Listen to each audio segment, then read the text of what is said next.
I'm Sonia Usatch-Kuhn, your host. Welcome to Poets on Poetry. I will be speaking with members of the North Carolina Poetry Society. We'll be discussing the myriad components that it takes to make a beautiful poem. My guest today is Valerie Macon. She lives in Fuquay-Varina. She earned her BA in English from Meredith College and worked at the North Carolina Department of Health and Human Services as a disability examiner. After retiring, she created the Garden of Eden, E-A-T-E-N, Eden, which she started for those in need of food. The garden produces 2 tons of produce a season and is located on Piney Grove-Wilbon Road in Fuquay. She is also a feature writer for Suburban Living Magazine and sings in the Fuquay-Varina Chorale. And that group recently performed at Carnegie Hall in Manhattan.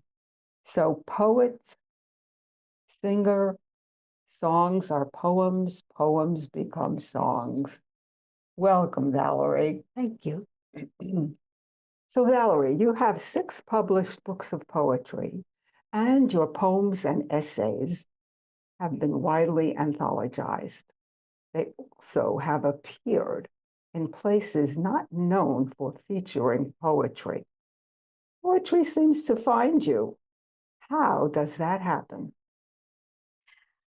Poetry is in everyday life.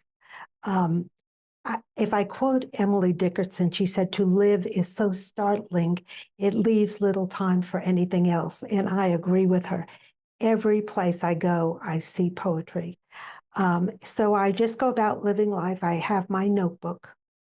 And some of the things that other poets would probably not write about, I find meaning in. A woman walked up to me and said to me, "Have you ever had an earworm?" I had no idea what that was. And I started researching it. I talked to her about how she got an earworm. All it is a song that gets in your head and it keeps on going around. But I wrote a poem about it because I thought it was so unusual. I was recently in Costa Rica, and I was at a spa, and on the rooftop were iguanas. There were about 15 of them. It looked like they were doing yoga. They were all making the same motions. I wrote a poem about that. There was a cashier with green tattooed eyebrows. So life is startling and worthy of writing about. A woman in a fast food restaurant was eating in her car, and she finished eating and tossed her garbage right on the tarmac there and ran over it and splattered it all over. The garbage can was sitting there with its mouth open, and that was a poem. So what are the unusual places that your poetry has appeared? Well, just I keep putting them in books because I have so many, I don't know what to do with them. So I keep putting them in poetry books, but they have appeared on the walls in poetry, in coffee shops. I wrote a menu once in poetic verse. Tell us about that. Well, they sent me the menu, and it was just boring. And they said, sparkle this menu up. So I wrote it in poetic verse. So what can you give us an example of one food? It was a few years ago. I can't remember all the food on the menu, but yeah, everything became a poem. Every item. I'm guessing the French fries did ballet. No, well, yeah. Okay. So you didn't bring any of those? No, I didn't bring that. They also a while ago, a number of years ago, I was featured in a newspaper. I had the whole page, and it was in Cambridge, Massachusetts, called the Threepenny News. And as a result of that, now I did bring this home. New England Conservatory wrote to me, and they were doing a concert, and they asked to use my poems in concert. So they used 4 of my poems. So I do have some of those. If you could find one. Yeah, I could find one. Mm-hmm. Yeah. Let's see. Okay. I guess they like this. They like this one. It's called Stuffed and Starved. This is something I observed as I was traveling in my car. Okay. Okay, it's called Stuffed and Starved. Loaded up like a baked potato, a rusty Honda rolls west on I-40. Blue smoke slithers behind. Fiery hair flies wild in the wind. Goth brook belts, burning bridges. Clothes sway on a backseat bar. Stuff chucked in boxes lashed to the roof. Pots and pillows press against windows. We travel a while, a white broken line apart. Okay. Lovely. Yeah. So that was one. I don't know exactly how they used it. I think they sang it. Well, you see, Yeah. poetry are songs. Yeah. Okay. So share a little bit about the inspiration and the structure of writing a poem such as you just read. Well, as I said, the inspiration just comes from living.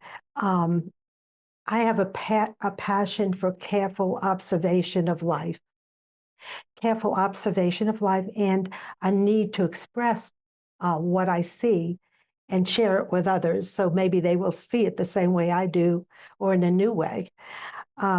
Language is my creative medium, just like an artist would use paint. And I paint verbal pictures. So. Yes, you do. All right. So talk about the motivation and the rewards that you reap from those unusual places. Well, one of the motivation is to maybe get people to see things in a different way, or maybe just touch their heart. I was reading I had a reading, and it was from Sleeping Rough. This is a book about homeless people. And I read a poem called Winter Sighting. And after the reading, a woman came up to me with tears in her eyes. She said, "That boy that you're describing was me." She said, "It was me. She lived through the same thing." So there's a relationship yes. that came through to this woman. So you did touch her heart. Yes. A place where she lived literally and figuratively. Yes. Well, if that isn't something to add to the world. Mm-hmm. No. Okay. All righty. Let me ask you this, speaking of readings, do you have any readings coming up? Yes, I do. I have in Fuquay-Varina, 118 Main Street. It's the Magnolia House. It's an art framing shop, and they have readings there occasionally. That will be on May 10th at 6:30 p.m. And I'll be reading with Nancy King. Okay, that's terrific. Just say the name of the place and the address again. It's Magnolia House. It's on 118 Main Street, Fuquay-Varina. And that's May 10th. May 10th at 6:30 p.m. Terrific. Yeah. So now that we know about your creative way of looking at things, let's see what you put into the books. Sure. Your choice. Well, I figured I would start with, this is my latest book. It's called Chasing After the Wind. And it's about those things we build on Earth, how temporary they are. None of them last. Nothing we build lasts beyond us. So well, wait a minute. Buildings last? No, buildings deteriorate and fall down. Yeah. Okay, let's hear it. They will not last long. Okay. And the things we collect, I'll just read. It's called Passing On. Okay. Estate sales make me want to purge, whittle down glut, remove surplus of silly, knickknacks, armies of crystal, tarnished silver, and grandma's ornate dinnerware. Today, shoppers rummage, roll their eyes through musty rooms of orphaned excess. 20 pairs of white jeans, 30 keepsake Santas, a dusty hoard of porcelain figures. The living carry home couches, curios, vases, and vanities for their own inevitable estate sale. Oh, you're talking about the beyond. Yeah. Well, yeah, as we pass on, all of our stuff is passed on. Well, it's interesting you say that because I have some friends who are treasuring these items and they want to pass it on to their grandchildren who have absolutely no interest in the heirloom of the family treasures. The crystal, nobody uses that anymore. Yes, and the dishes that are trimmed in Ornate. gold. Yeah. Yes. Yeah. Right. Well, So, it's true. You know, it's true. I have another poem from that book if you'd like me to share. Absolutely. And even animals have this problem. It's called Empty Nesters. Okay. Outside my kitchen window in a gold dust bush, tucked deep in speckled leaf, a robin labors, weaving pine straw threads and sturdy twig. And there she nestles bright blue eggs. For days I watch until at last the hatchlings tap their shells, emerging blind and naked, helpless and hungry under parents' watchful eye. Back and forth they scrub, digging worm and grub to feed their brood of chirping chicks. In sultry summer morning haze, a cawing crow circles slow, then swoops and snatches swift and sly, with greedy beak claims its prize. Again it strikes, and then again until the parents return empty nesters. Oh, my goodness. Yes. Oh, I watched that play out outside my kitchen window. Oh. So. Well, I hear a lot of alliteration in your poetry. Yes. And that makes a very beautiful flow. So favor us with a few more. All right. I would like to read a poem that happened in Fuquay-Varina, and that's from my book, Shelf Life. This was my first book, by the way. Show me. Oh. But it happened in Fuquay-Varina. You probably will remember this. Okay. Krispy Kreme, when it first opened, I remember. They had a big to-do about it. And my poem is called A Place in History. Hundreds make history on the fresh tarmac of the new Krispy Kreme on the eve of its grand opening in Fuquay-Varina. A carb-craving mob glazes the parking lot, sprinkled in lawn chairs, sacked in sleeping bags, folks fasted to riot stage. Police called out to calm the crowd, direct traffic with glow sticks in hand, cheeks puffed around whistles. A band whips up the hoopla. A nice touch, reporters say, as they interview a man stretched out in a green recliner for 2 nights, first in line, vying for the grand prize, fresh, hot Krispy Kremes, doled out by the dozens for a full year. Very nice, tasty. Okay, I'm liking this. How about 1 or 2 more? A String of Black Pearls is another book I wrote. Oh. So this is on my way to work each day. I watch this scene play out, and it's called Mama's Legacy. Set your watch by it, 7 a.m. A bear-sized woman and a boy of 8 walked the busy road to his bus stop. She, in her bathrobe, cotton candy pink, headscarf snatched into rabbit ears. He, tucked in a hoodie, paces several steps behind. The boy slinks onto a waiting school bus. Mama waves, blows a kiss. Imagine the titter of bullies, how this tender boy must sink in his seat to dodge the sling of slurs, how this impossible pink-robed pariah colors his school day, but ultimately how she paints his life. Wow, beautifully said, beautifully written. And unfortunately, it's reminding me of the bullying that's going on today. Yeah, it's unfortunate. I don't know how it's going to stop. Unfortunate. Well, how about something a little more cheerful? Okay. Okay. This is from my book, The Shape of Today. Okay. This is my little grandson. He's looking out over the mountains where he's hiking. But this is called The Shape of Today. Morning's lemon light sifts through curtains, insists I shake off sleep. If I snooze, I'll miss it, as the sun, a fast jogger, will soon lope high above my east window. Today, we look at cloud shapes on fresh canvas sky, Logan and I. Logan with his half-child, half-adult, half-missing tooth smile. His shirt sleeves, only days ago it seemed, were too long. Now they're filled with arms. His untied sneakers stressed with larger feet. Oh.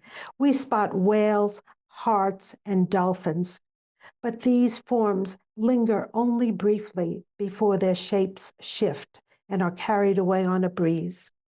How lovely. Did you go on a trip with him? No. This is when he was young. We did a lot of things together. We loved to watch the clouds and name what they look like. And now he's 17. He has shaped it. He has shifted his shape, Yeah. and he's 17. So that's what I'm talking about. The fleetingness of youth. You know, you can't hold on to it. No. You want to. Yeah. But well, yeah. You preserve it in words on paper. Yes, I do. Yeah, that's wonderful. Okay, one or two more, and then your love poem. Okay.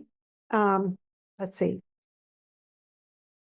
I was in the laundromat here in Fuquay-Varina. I only go there when I have to wash a quilt that won't fit in my washing machine. And it's called Wash Me White as Snow. The air is heat and soap and lint. Tumbling clothes murmur in drums.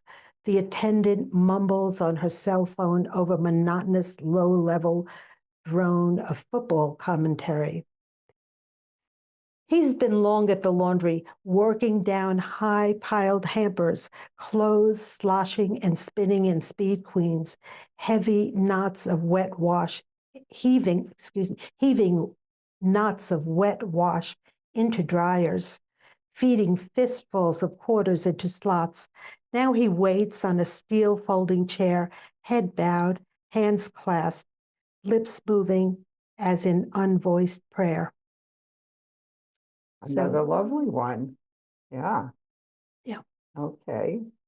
I think we have time for one more. One more. Let's see. And then the love poem. Okay, I'll read, being on love gardening, I'll read one about how to receive abundance. Okay.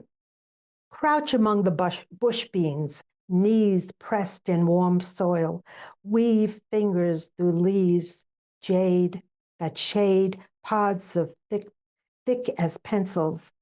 Pinch them from their stems, smell earth and summer rain as they thump the bucket.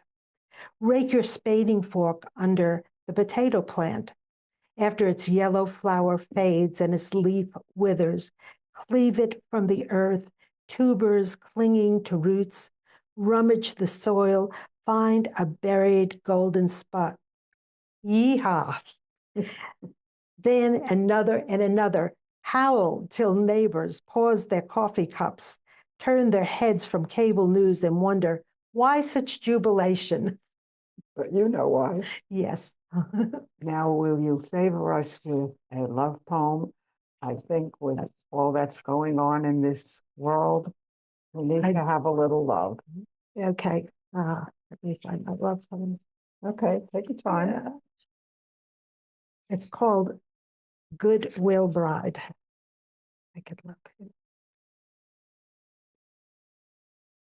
Goodwill Bride. I was in the Goodwill store, Oh, and another I witnessed this. place Yes, not exactly set for poetry. you can find it there. It's called Goodwill Bride.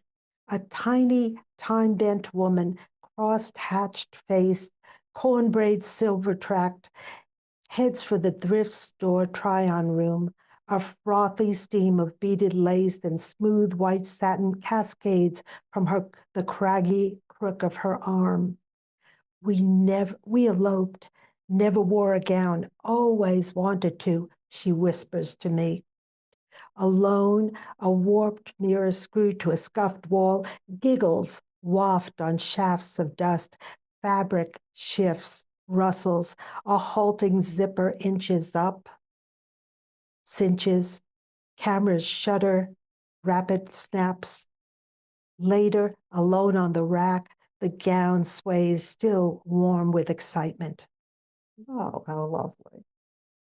Yeah, she got to wear her wedding gown. She got it. Yeah, finally. Good Yes. for her. Good for her. It's good to know that relationships happen in that manner. So thank you so much for your poetic, inventive subject matter. You have been a really wonderful guest. And since you are growing a garden, I have a quote from poet Marion Moore. Poetry is the art of creating imaginary gardens with real toads. I think that kind of fits, right? Yes, I love it. Thank you again, Valerie. You're welcome. It's been a pleasure. You've been listening to Poets on Poetry. This is Sonia Usatch-Kuhn, Rashawn Media, Peter Rashawn, producer.